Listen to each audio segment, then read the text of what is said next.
Presentation Skills for Design Students, episode 39.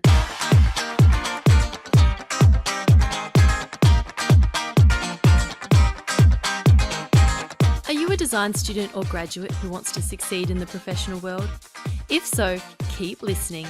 You are about to discover how to get noticed, land your dream job, and have an outrageously successful career. It's all being able to speak, present, and communicate like a boss. So let's get to it. Hey there, design peeps. I'm very excited to be bringing you a very special bonus episode. But before I get into it, I just want to announce that my brand new podcast is coming out very shortly. It is called the C Method Podcast, and it's all about helping you to stand out and get noticed. Yep, so it's still about communication skills, but it's more focused on how do you communicate yourself so that you can really get the attention of the people who matter to you and make a big impact on them and be memorable. And I'm very excited about the launch. You can find that at thecmethod.com. That's the C as in letter C, method.com. All right, let's get straight into this interview. Now, on this podcast, I talk a lot about communicating yourself verbally and through your body language, but I haven't addressed the topic, no pun intended, of attire and how you communicate yourself through your appearance. And to help me, I'm bringing professional men's stylist and personal shopper Kaz Little on the show. Now, Kaz is a former men's fashion designer for brands including Lee Jeans and Elwood Denim, and she is passionate about helping men look good. Bless her. We all want the men in our lives looking good, don't we? Now, you can find her online at dashinghounds.com.au. In this chat, we talk about dressing to make a great first impression, whether it's for a job interview meeting, or a first date. And if fashion's not your thing, don't worry. Kaz shares simple tips and tricks that anyone can implement, and you don't even need to buy a new wardrobe.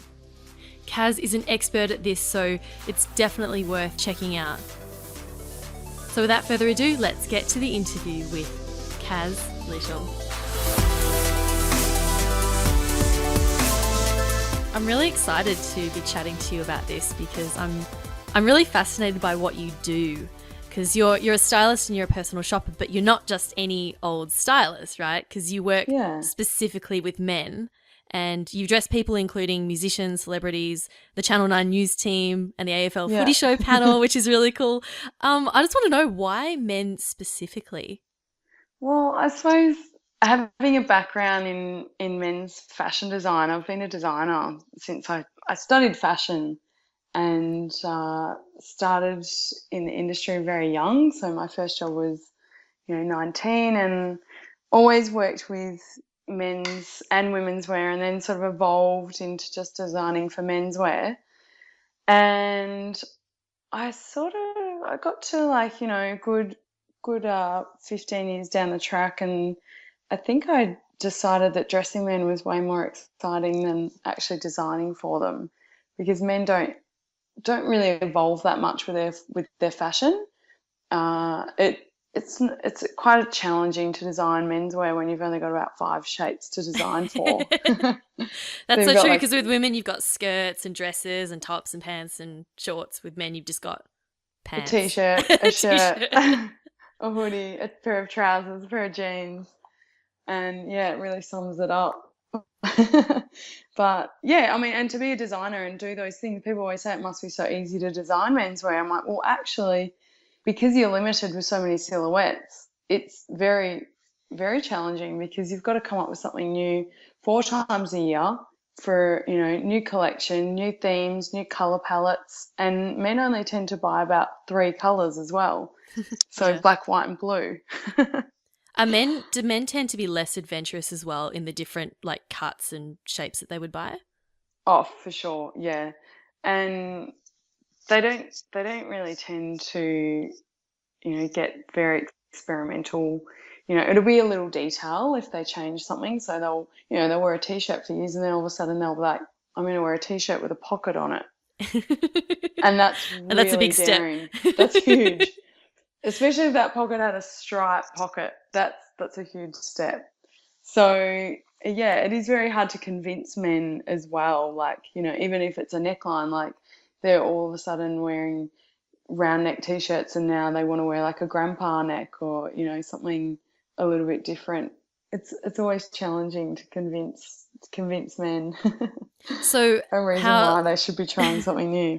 so what are the arguments that you put forward to convince them to try something new? Well, I work with men's personal style. I don't want to change anyone really. I think a lot of people think that, I'm the queer eye for a straight guy, Carson. I'm not there to change them so, it makes them stand out. I don't want them to stand out of the crowd. I want them to feel, cool and confident. And, I just want them to feel like I'm giving them that tick of approval that it's okay to wear, a slim leg jean or, something that tapers in at the leg a little bit just to show off their physique.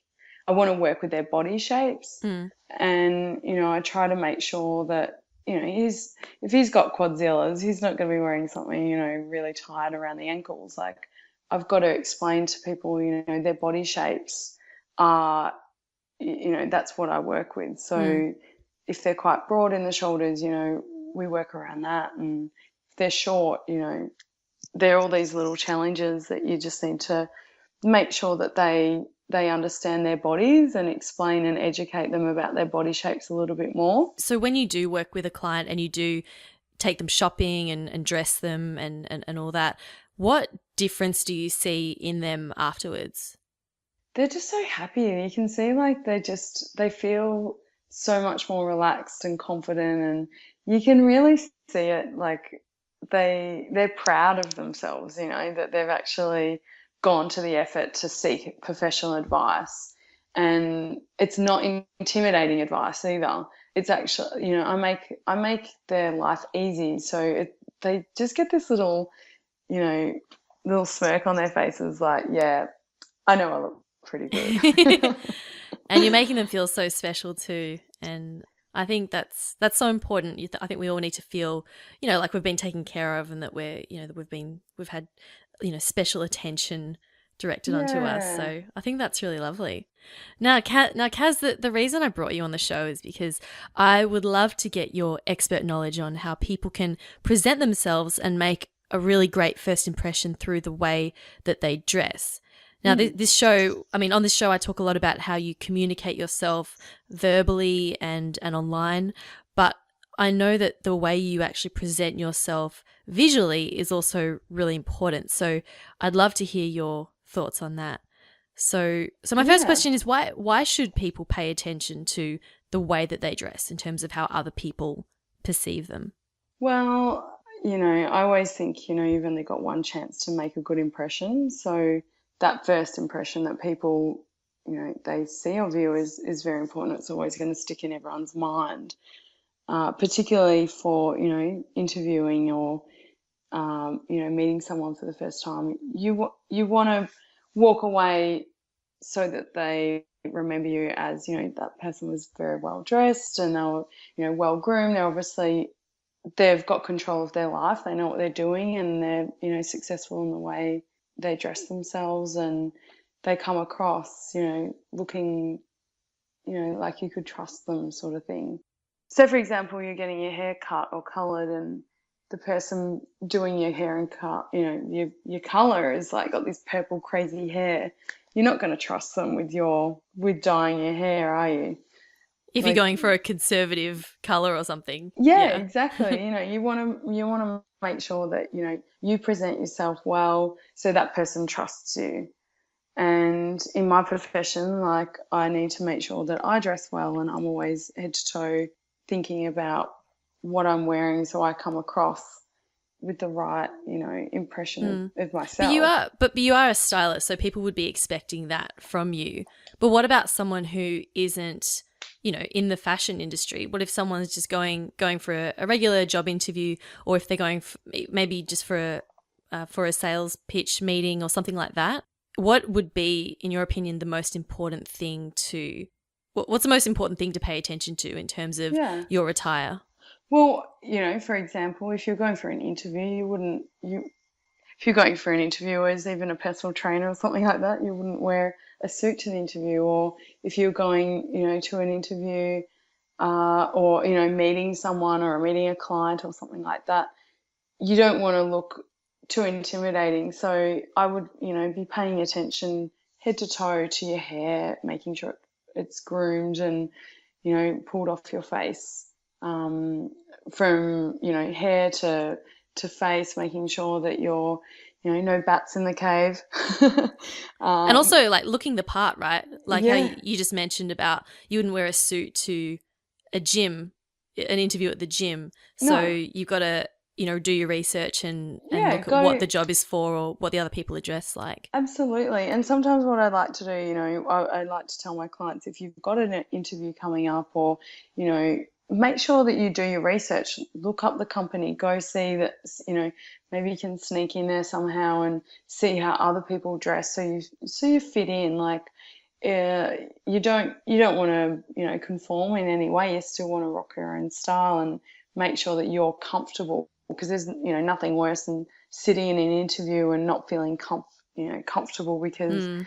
something's too tight or it's not right or it's something you don't normally wear. Like you want to make sure that you're wearing something that you feel comfortable in and you're not fidgeting during that time, that you're trying to discuss Mm. yourself or the role or whatever it is. But from like I was saying, like your hair to your facial grooming to the collar, making sure you're not wearing something like that you've pulled out of the back of the closet that hasn't been pressed. Like I see so many people that go to that I meet that haven't even ironed a shirt, and I just think like it takes 5 minutes just to prep your outfit just at night. Do it at night, if So you it's don't just have attention time. attention to detail. Yeah, little things like making sure that you've put deodorant on. Like so many people that they're nervous when they go to an interview and they may have forgotten little things like that, or uh, their belt doesn't match their shoes. Like I see so many people that have black and brown mixed belt and shoes. I just think like why? Ooh, is that a big no-no? Yeah, big no no, huge no no. I don't really know anything about men's styling, so I don't think I've ever bought an item of clothing for a man Oh ever. really? Wow. Yeah. Even, someone I'm dating or whatever, I've just never done that. I'm like, yeah, you can do that. I actually have no idea. What's I've never funny, been one like of those. I've never been one of those girls who's like, oh, I have to dress him, and like, oh, he looks so hot in this shirt. I don't know. I just leave it. so many of my friends like they always say, oh, I love this for so for example, my boyfriend, we went shopping and I bought him this and that, and then I was like, oh, did he wear any of it? And oh no, he hasn't worn any of it yet, but I'm really trying to get him to start wearing knitwear and making sure that he wears this and that. And I'm sort of like, well, you're trying to make them wear something that they're not really comfortable in wearing or used to wearing. So that's where Mm. I come in. I like to save people not only time but money. Yes, true. Hey, Yeah. Kaz, you mentioned before about when you're going for a job interview, you want to, sort of fit in with their general, their general vibe, their general level of attire. But if you're going for a job interview and there's a ton of other people also going for that job, Yeah. you want to stand out from those. How can someone use their attire to actually stand out from other people and just be a little bit, a little bit memorable, but without being over the top? Yeah, that's an interesting one. I mean, look, again, I would go research where you're going to work, for example. I don't know, let's say you're going for a job at KPMG, and there's a lot of people I'm sure that are going for this particular accounting role. You don't want to just wear like a typical accounting suit, and an ill-fitting suit is probably my most hated. Anything that doesn't fit well, I notice it Oh straight yeah, it's away. terrible. Yeah. Shoulders coming off or sleeves are too long on the suit, or it's just, it doesn't even show off your physique in any way. Making sure that I would to stand out for to start with, I would, make sure that you buy an amazing suit that is going to make you stand out, whether it's color, fit, fabric, something that's got a little bit of to bring out your personality as well. There's a lot of blues coming through, light greys, something that, has a little bit of pizzazz without being too over the top. Like I wouldn't go and, wear a mustard suit or, a burgundy suit to a job interview, but I would make sure that, it's, fairly on trend. You don't have to spend a lot of money to look good, but you can definitely do your research. I think, it could be, for example, wearing, you'd definitely wear a tie to somewhere like KPMG. There's a lot of jobs that you don't have to wear a tie. You could just wear, an open neck collar shirt, but, make sure it's a shirt that is designed to be open neck without a tie. So some of those, collar spreads that aren't actually designed, you see a lot of men wearing those. They're designed to wear with a tie. Buy a shirt that has a button-down collar or, has like a little bit of a pattern to it that's not too bold and too much of a statement where they're going to talk to you during the interview and just stare at your clothing. I think there's nothing worse when I've interviewed people before and they've worn something and I just keep staring at their clothing. Oh no, what's the worst thing you've seen? Look, I've seen some people wear some things that probably aren't appropriate for the role. For example, like they might be wearing a leather skirt and it's too short, or for a girl example, or a guy that is wearing a t-shirt and it's got a stain on it, and you just end up looking at them the entire time, just thinking, why didn't you just go, we're near shops, like just go buy another top. Like it can't. I know obviously people, things happen, but I would make a joke of it. I would just say, look, a disaster happened on the way, and, make a little joke about it, point it out so they're not wondering the entire time they're interviewing, why you've got a stain on your top, or why the ink's run out of your pocket all over your shirt. I think that's a great tip, and I think that's for. I remember interviewing someone before who actually said, always point out. You can be a little bit self-deprecating and point out something, sort of a flaw that's happened, say, on the way there, so that they aren't wondering about why you are, all flustered, or maybe your hair's wet, or maybe you got a stain on your shirt. And it just helps to eliminate that thought. Absolutely. Because it's like, okay, now I've got that out of the way. Now that you know that I'm a klutz and I spilt my coffee on myself because some kid ran up behind me and you can just move on from that, and they can actually pay attention to all the intelligent things that you're saying. I mean, we all do tend to get distracted if it's someone we've never met before.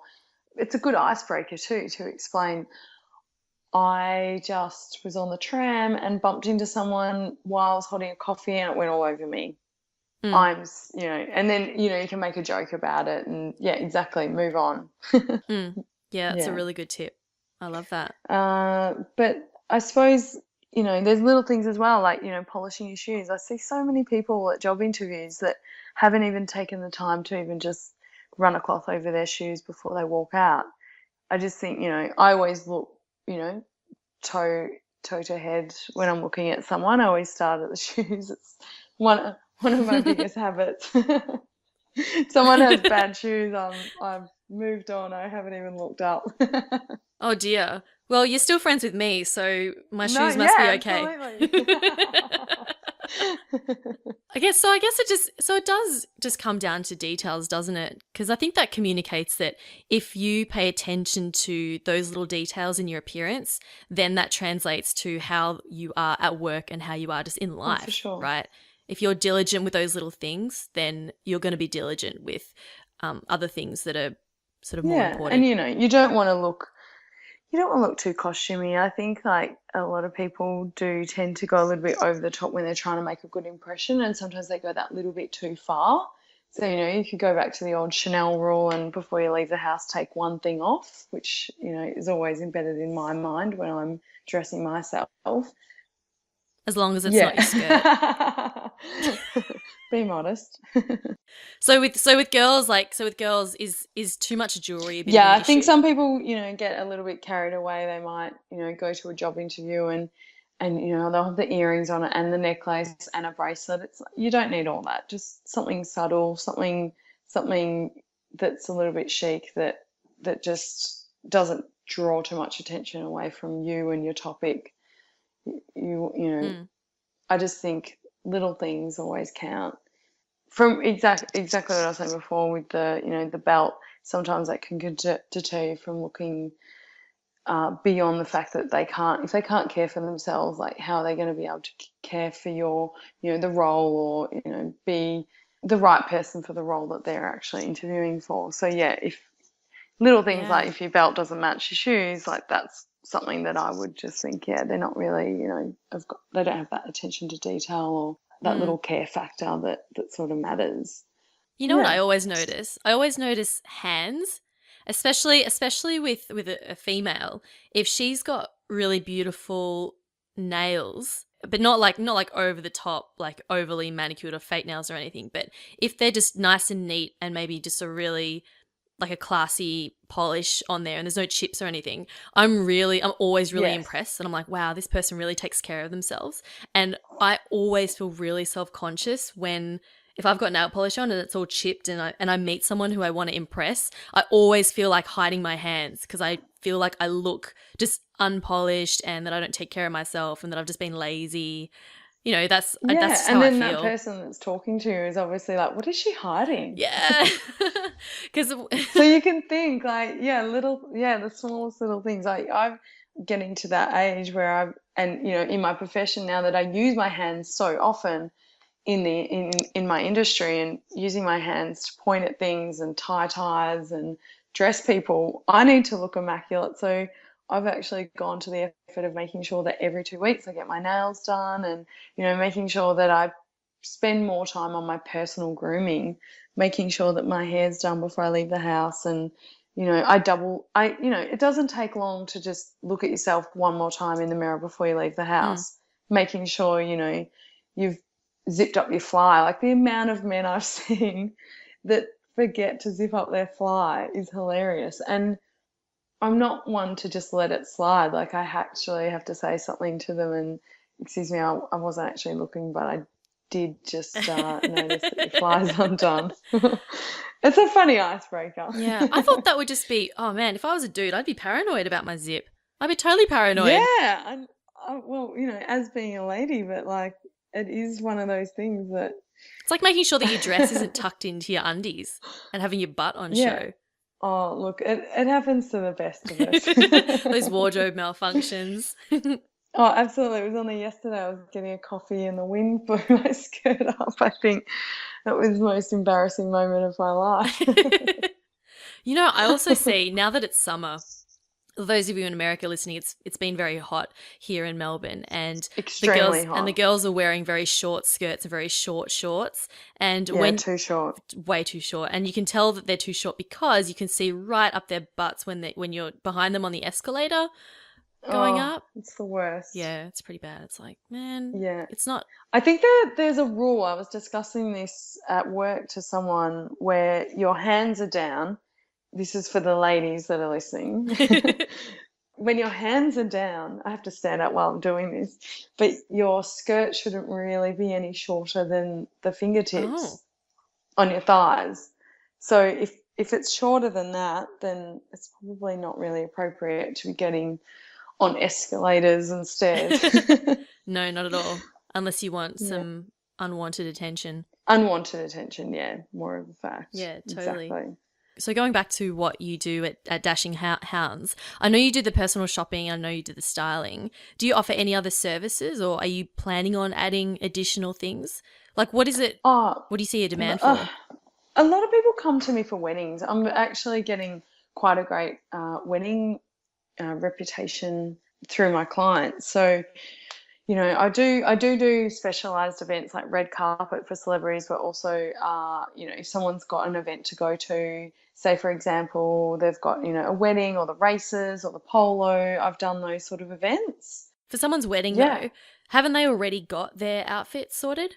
No, well, men always tend to be the last on the whole wedding schedule. You know, people go out and they get the rings and they book the venue and they do their invites and the wedding dresses started, and then all of a sudden it's about 2 months out and they're like, oh, we've got to dress 5 groomsmen and we haven't actually put any money aside. And I don't think they realise that dressing a man is actually probably about the same cost in dressing a bridesmaid. So from, buying the right shoes and making sure that everyone's, shoes and socks and suit, shirt, cufflinks, pocket square, belt, bow tie or tie, all little trims, they all add up. So people come to me because I've got contacts in the industry that I can get really great discounts for them.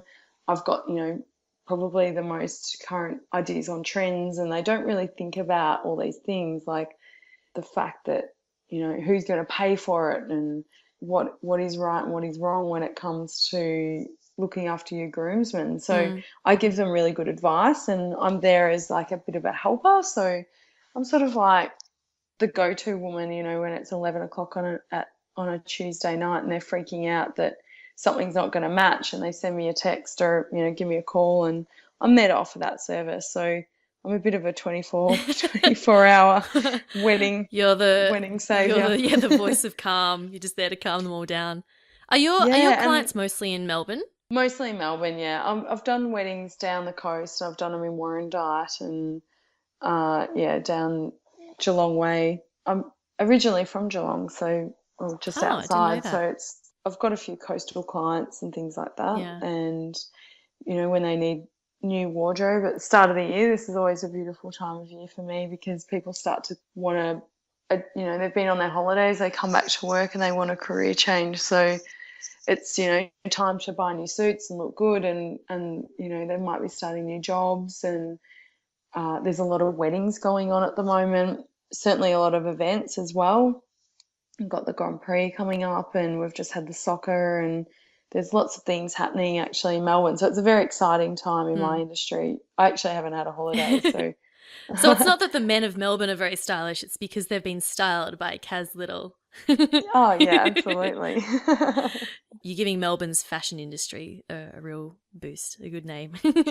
Yeah, and I think it's refreshing. Like, a lot of people always ask me, are there other people that do this? And, my answer is yes, but there's actually not many, for me, there's no competition in my field because I'm the only female men's stylist that I know of. I do know that there are females doing men and women's styling, but my niche, I like to just dress men. I think sticking to what you're good at and what you know gives my clients the confidence that they're, being served by a professional in my, in menswear, and I concentrate on menswear. So I'm, not spread too thinly across two genders. And I think, men really need some attention, and it gives them the confidence when they're using my service. Oh, well, that's awesome. I think what you're doing is really great, and thank you for making the men of Melbourne look better, Kaz.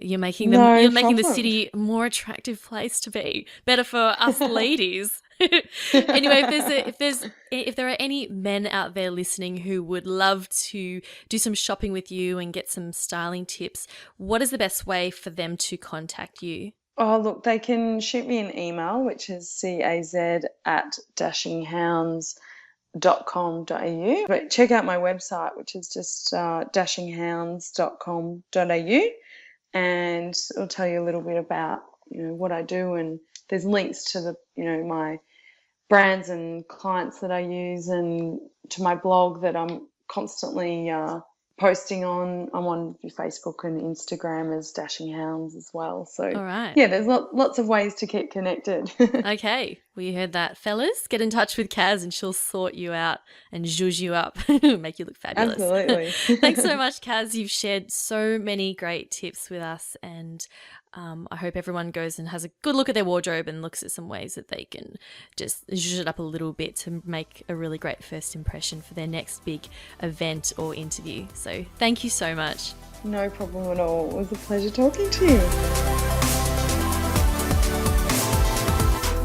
Thanks again to Kaz Little from Dashing Hounds for taking the time to chat with me this week. Again, if you want to find her online, she is at dashinghounds.com.au. What a cool name for a company. I love that.